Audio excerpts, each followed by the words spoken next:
Let's take a look at our next breaststroke drill.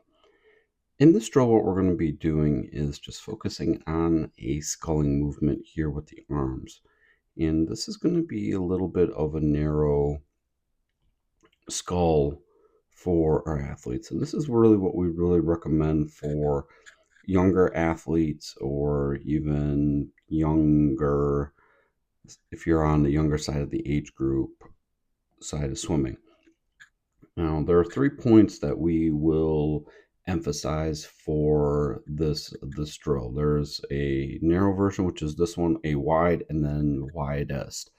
Now, in breaststroke, depending on again where you're at and developmentally with the stroke, there can be 3 points as far as how far that outsweep could go. We could go to 11 and 1, 10 and 2, or 9 and 3, representing the hands on the clock.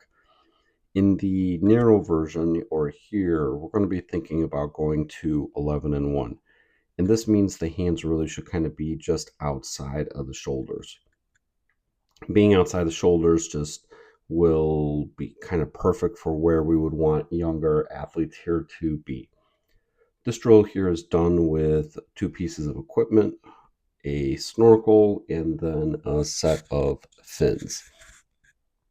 Snorkel just really allows the athlete to keep the head down and really focus on alignment, and to also watch what each hand is doing. The fins here with just a light to moderate flutter kick will really help keep the body moving forward.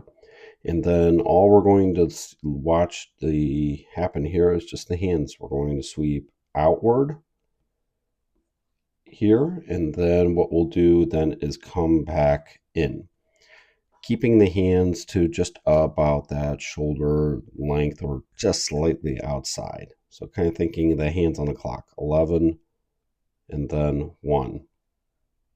11, so here we turn out, palms facing outward, and then we come back in.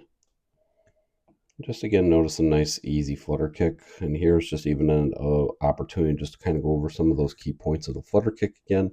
We want to see those toes pointed, which the fins force us to do. And then what we want to see just is that natural bend in the knee that occurs when we are doing the kick. We don't want anything very, very excessive like this if the knee is going to come straight out of the water, because otherwise then what we'll be doing is kicking air. The same goes true if we go very, very deep under the water.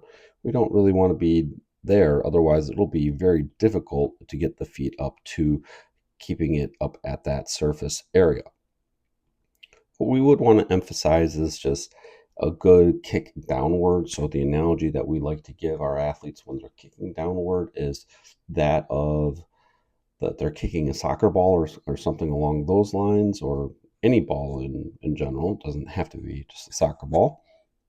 And then we just want to kind of keep the feet right up at the surface, make sure that they're returned. So here we've got some really good and nice white water, boiling water, thunder kick. All those analogies basically mean the same thing to us. Just as long as those feet are staying at the surface, use what cue works for you. Going underwater, we're just going to take a look at those kinds of same points, just a different view here. Great job of getting the flutter kick in that pointed position. Now we said kicking under the body.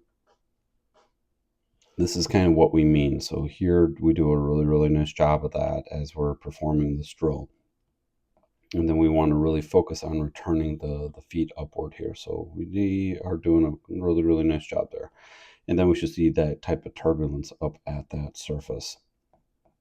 Going to our return view, we're just going to take a different perspective. So head stays nice and steady, legs staying up here at the surface, nice kick going.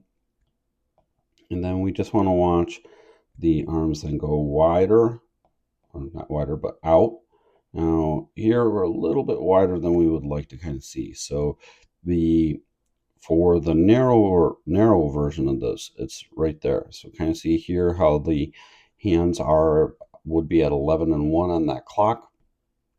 And we'd want to turn those hands and then start to return them back to each other. So just remember, every athlete's a little bit different, and we would be able to Constantly give them feedback to make sure that we're helping meet their needs and helping them understand the drill.